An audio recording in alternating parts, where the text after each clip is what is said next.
Šis raidījums ticis apmaksāts pateicoties Joyces Maiers kalpošanas draugiem un partneriem.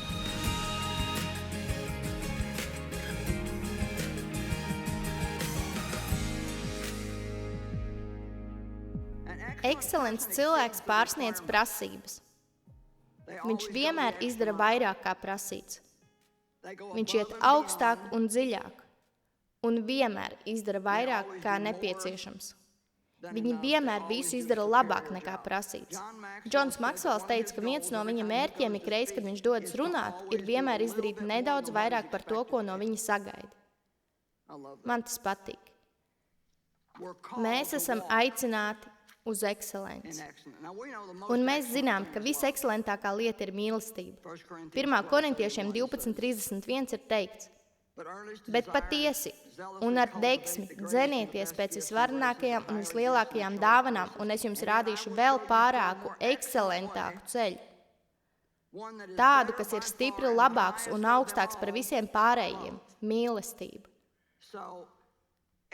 Visiem būtu vajadzīgas kādas mācību grāmatas par mīlestību, jo, lai ko arī mēs nestudētu, mums būtu jāstudē mīlestība. Mums vajag, paskatīsimies 1. Korintiešiem 13, 1-8, un dziļi ieskatieties tajos vārdos, un pavaicājiet sev, vai es esmu pacietīgs, vai es esmu laipns, vai es esmu pazemīgs, vai esmu gatavs atteikties no savas taisnības, vai es esmu dusmīgs uz kādu, cik ātri es māku piedot, vai es esmu viegli aizskarams, vai es esmu viegli aizvainojams, vai es vienmēr ticu tam labākajam. Mums tas nopietni jāņem vērā. Jēzus teica, vienu jaunu bausli es jums dodu.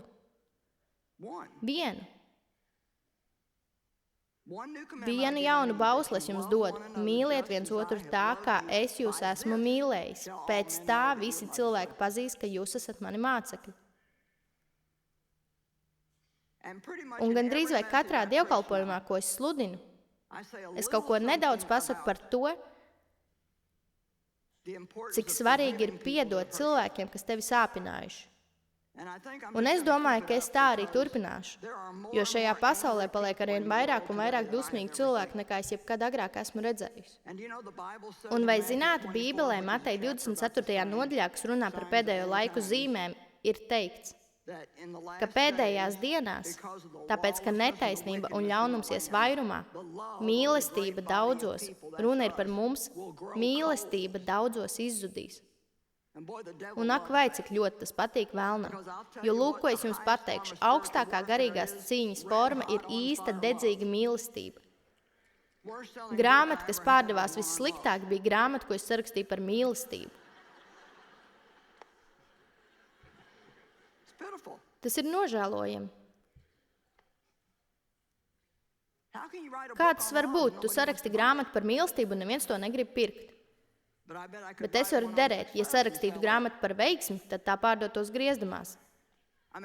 Saprotiet, es esmu daudz strādājis pie šīs mīlestības padarīšanas, jo es jums teikšu, es nebiju diezko mīlošs cilvēks, un es esmu studējis mīlestību jau ilgu laiku, un lūk, ko es tev pateikšu, man nav spēka būt dusmīgai. Jūs teiksiet, tas cilvēks, kas man sāpināja, nav pelnījis piedošanu. Nu, pat ja arī nav pelnījis, tu esi pelnījis mieru. Amen. Un šī problēma ir sastopama visā pasaulē. Es nevienu negribu ne pie kā apsūdzēt, bet ļoti iespējams, pastāv ļoti liela iespējamība, ka šodien te ir vairāk tādu cilvēku, kas sirdī tur aizvainojumu pret kādu citu,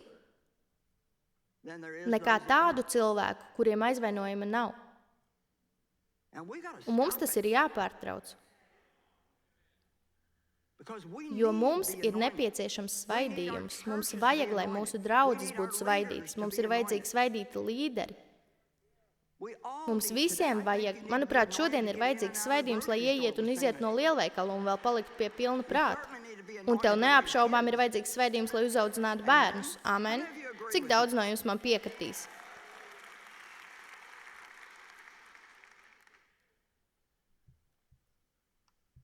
Ai. Es neplānoju sludināt par to visu vakaru. Bet lūdzu, ja tu uz kādu dusmojies, dari to, ko saka paplašinātā Bībele, met to nost, atstāj to un palaid to vaļā. Tas ir tas, kā tas ir pateikts paplašinātajā Bībelē. Met to nost, atstāj to un palaid to vaļā. Tev tam nav laika. Tu esi Kristus pārstāvis. Viņš uzrunā šo pasauli caur tevi, rīkojies visekscelentākajā veidā un mīli viņus. Iespējams, dažs no viņiem tev būs jāmīl pa gabalu, bet mīli viņus. Ļaujiet man ātri pateikt. Mīlestība nav kaut kāda dīvaina sajūta pret kādu. Mīlestība ir iekš tā, kā tu izturies pret cilvēkiem. Un tā Bībelē ir teikts, lūdziet par saviem ienaidniekiem. Svētījiet tos. Un ja viņi ir izsalkuši vai izslāpuši, tad iedodiet tiem dzērienu un ēdienu. Tātad palīdziet viņiem. Un jūs varat darīt visas šīs lietas, ne mazākajā pakāpē neizjūtot nekādas mīlestības sajūtu pret viņiem. Mani abi vecāki man darīja pāri, un kad viņi sāk kļūt vecāki, Dievs ielika man sirdī izpildīt manu pienākumu. Un tā ir vēl viena godības pazīme. Vienkārši dari to, kas tev pienāks. Jā, pienākums. Jā, šis vārds ir atrodams Bībelē. Un viņš man pateica, lai es rūpējos par viņiem, līdz viņi nomirs.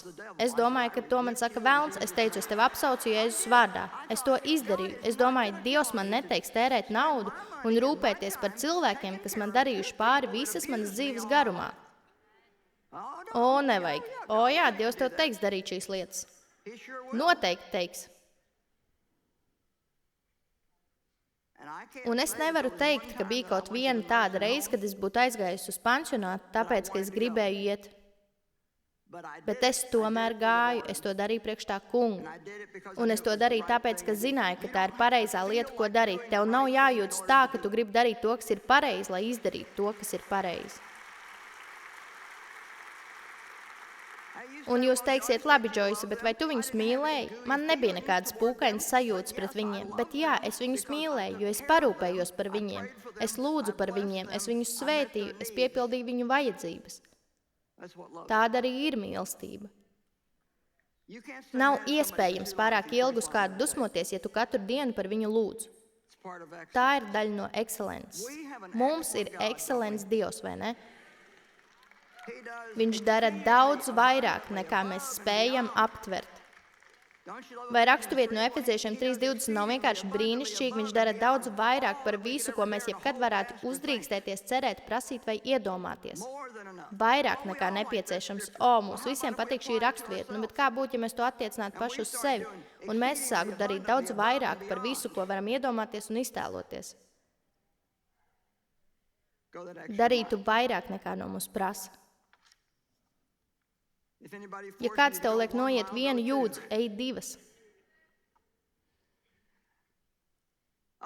Labi, teiksim, ka tu strādā no 8 līdz 5. Tev ir 1 stunda priekš pusdienām. Es tev pateikšu, kā rīkotos ekscelents cilvēks. Ekscelents cilvēks ieradīsies darbā 7:55, nevis 8. Un ies projām no darba 5:05, nevis 5. Un šis cilvēks uz pusdienām paņems varbūt 55 minūtes tajā vietā, lai ēst stundu un 15 minūtes. Jūs teiksiet, bet kāpēc, lai es nāku 7:55, ja es sāku darbu tikai 8? Jo, ja tu ierodies darbā uz 7:55, tu vēl neesi pie sava darba galda, un tu nesāksi strādāt 8 no rīta.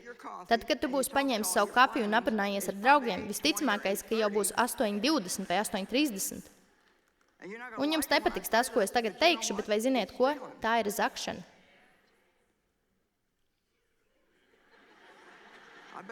Man vajadzētu uzvesties labāk, citādi jūs man vairs neaicināsiet. Es jums nesaku neko tādu, ko Dievs nebūtu teicis man pašai. Kad mēs bijām, kad mums daudzu gadu garumā bija tik maz naudas, ka man vajadzēja pilnīgi visus kuponus, ko es varēju atrast. Un nācās pirkt vakardienas maizi un rakņāties saspiesto buņģu kastē. Tagad vairs tādas kases nav, bet agrāk viņi mēdz salikt saspiestās buņģiņas iepirkuma ratiņos vai arī buņģas bez etiķetēm. Un ziniet, es cerēju, ka dabūšu persikus, bet dabūju kaķu barību, lai gan kaķi man nebija. Dievs teica, Joyce, vai tev nešķiet, ka es varu atļauties pielikt klāt tikai dažus centus svaigai maizei?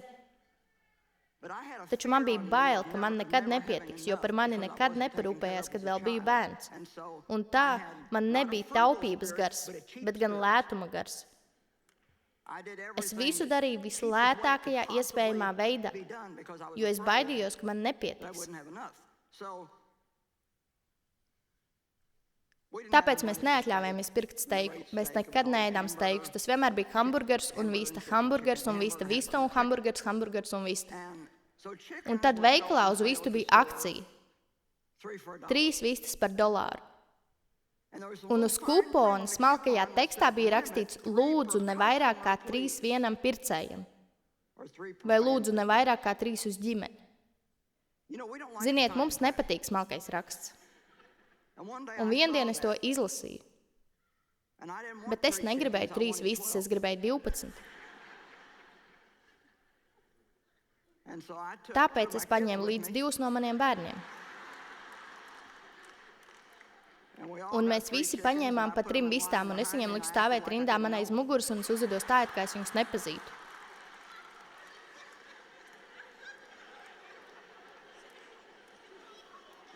Un man no bailēm daudzījās sirds, un es pie sevis domāju, ak, Dievs, ceru, ka iedevu viņiem pietiekami daudz naudas. Un es mācīju bībeles nodarbības. Man bija liels redzējums par to, ka daru to, ko šodien daru. Nu, taču kādam no jums varbūt ir liels redzējums par kaut ko varenu, taču tagad jūs esat svētā gara skolā.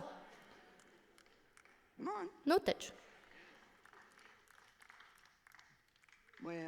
Jūs nemaz neizklausties tik laimīgi, kā man gribētos.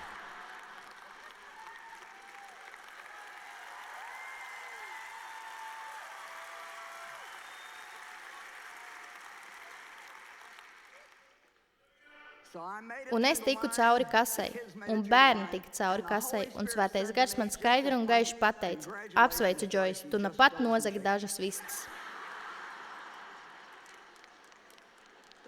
Pirmo reizi, kad es to sludināju, es biju Parīzē, Tenesī, un mācītājs kopā ar līderiem sēdēja uz skatuves.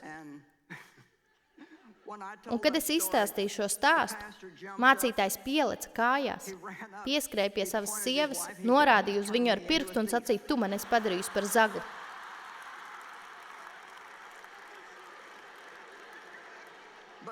Ieklausieties, viņš teica, un tās nebija vistas, bet gan toaletes papīrs, un tas bija priekš draudzes vajadzībām.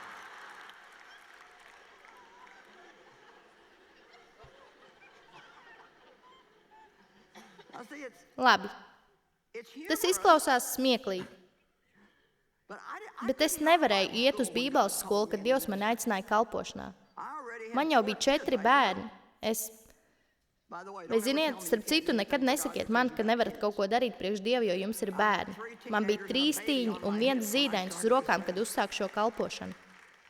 Un nesakiet man, ka esat pārāk veci. Man bija 50, kad uzsāku runāt televīzijā.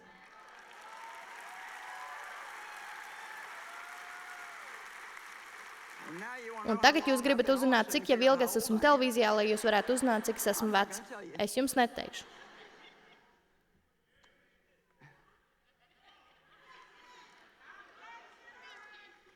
Labi, es esmu televīzijā jau 29 gadus.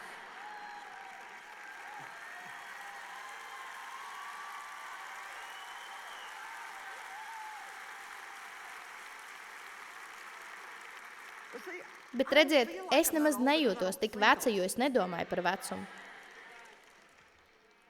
Es saku tā, gadi ir tikai cipars un vecums ir domāšanas veids.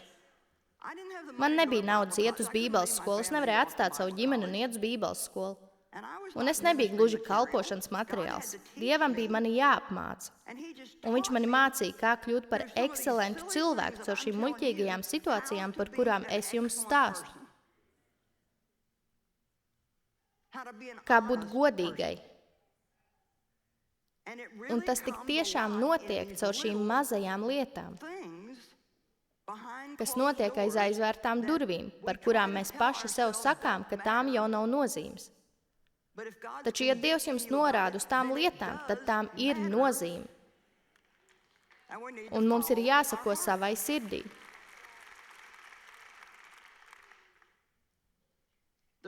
Bībelē ir kāds cilvēks, kurš tik tiešām bija ekscelents, un manuprāt, viņš ir vislabākais piemērs. Tas bija Daniēls. Un Daniēla 1.8 ir teikts, bet Daniēls cieši apņēmās savā sirdī neaptraipīt sevi ar ēdienu no ķēniņa galda un ar vīnu, ko ķēniņš dzēra. Tādēļ viņš lūdza galvenieku priekšnieku nespiest viņu aptraipīt sevi. Viņš bija uzņemts ķēniņa galmā un tika apmācīts, lai tur kalpotu. Taču viņš bija jūdu puika, kurš bija devis Dieva zvērus, to ēst tikai konkrētas lietas, bet viņi negribēja, lai viņš ēd visas šīs dārgās, izsmalcinātās lietas. Un viņš izgāja uz lielu risku, kad gāja un lūdza atļauju turēt savu solījumu Dievam, tā vietā, lai darītu to, ko ķēniņš gribēja, lai viņš dara. Taču Dievs viņam izrādīja laipnību. Vai ziniet ko? Ja darīsiet to, ko Dievs jums saka, jūs būsiet pārsteigti. Dievs jums parādīs labvēlību. Viņš jums atvērs durvis, kuras neviens cits atvērt nevar. Un Daniēls tika paaugstināts atkal un atkal. Un man nav laika jums stāstīt šo stāstu, bet tur ir teikts, ka tāpēc, ka pār Daniēlu bija ekscelents gars, Dievs viņam deva spēju atminēt mīklas un tulkot sapņus, kā arī visa veida pārdabiskas lietas, kuras mēs gribētu arī sev. Taču tas viss sākās ar to, ka viņam bija ekscelences gars. Viņi pieņēma likumu, ka 30 dienu garumā neviens nedrīkst pielūgt ne Dievu, ne kādu cilvēku, kā vienīgi ķēniņu. Un Daniēls nekavējoties gāja uz savu istabu, kurā viņš 3 reizes dienā lūdza, un tur teikts pie atvērtiem logiem viņš nometās ceļos un lūdza. Un viņi iemeta lauvu bedrē, kā arī viņi bija draudējuši, ka to darīs. Taču Bībelē ir teikts, eņģelis parādījās un aizturēja lauvām rīkles. Un tas uz ķēniņu atstāja tik lielu iespaidu, ka viņš pieņēma likumu, ka kopš šī mirkļa neviens nedrīkst pielūgt nevienu citu kā vien Daniēlu Dievu. Redziet, ja mēs gribam, skatieties, tikai tāpēc, ka viņš turēja savu vārdu, tikai tāpēc, ka viņš turēja savu solījumu. Labi, vārdu turēšana ir nedaudz vairāk saistīta ar godībību, bet tai arī ir liela saistība ar ekscelenci. Te būs piemēri par to, kā paveikt labāko ar to, kas tev ir. Varbūt tev ir veca mašīna, bet tu vari to mazgāt un uzturēt tīru, attīrīt no atkritumiem, izturēties pret to ar respektu un vēl saglabāt pateicīgu attieksmi. Neiznieko naudu. Neatkarīgi no tā, cik daudz naudas tev ir, neiznieko to. Ja tu nerespektē naudu, necer, ka dabūs naudu. Tā es to saku. Ja tu nerespektē naudu, neceri, ka dabūsi naudu. Amen.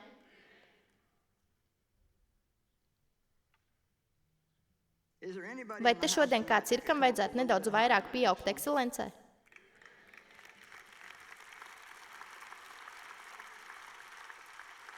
Vai ir kāds, kas kaut mazākajā pakāpē izjūt to, ka ir jāpieaug?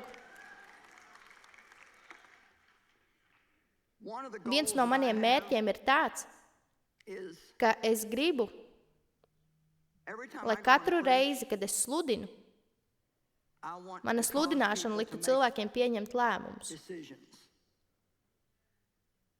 Ne tikai sēdēt, aplaudēt un domāt, cik tas ir labi, un jau nākamajā dienā pat neatcerēties, ko es teicu, bet es gribu, lai ik viens pieņemtu lēmumu par kaut ko, kas viņam ļaus labāk pārstāvēt Kristu. Amen.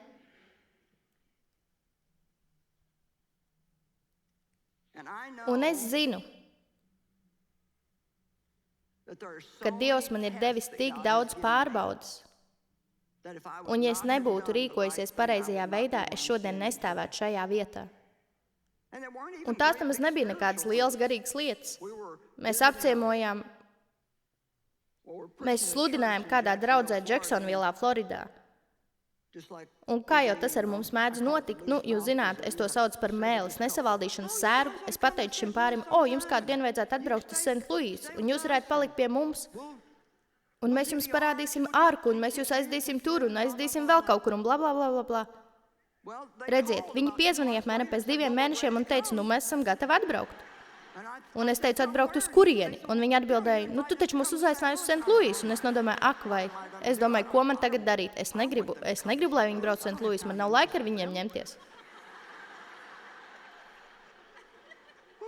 Un tas kungs teica, es tev pateikšu, ko darīsi. Tu viņus uzņemsi, tu viņus izmitnās labā viesnīcā un pavadīsi ar viņiem visu nedēļas nogali, un tu iemācīsies neteikt lietas kārtīgi neapdomājot par to, vai tu to gribi darīt vai nē.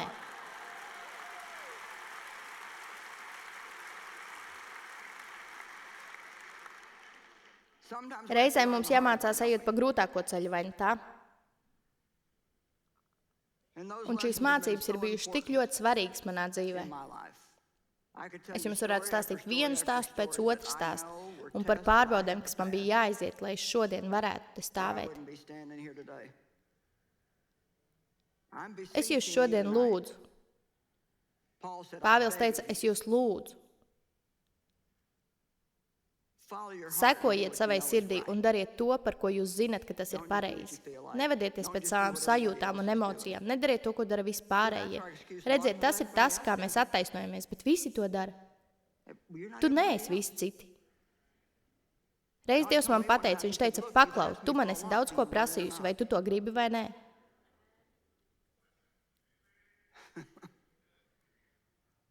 Ja tu gribi no Dieva saņemt visu, ko esi prasījis, tad sāc iet pa šauro ceļu. Sāc staigāt pa šauro ceļu. Uz šaurā ceļa ir nedaudz vientuļāk. Reizēm tu uz šī ceļa neatradīs nevienu citu kā vien Jēzu. Taču tu pavadīsi laiku labā kompānijā.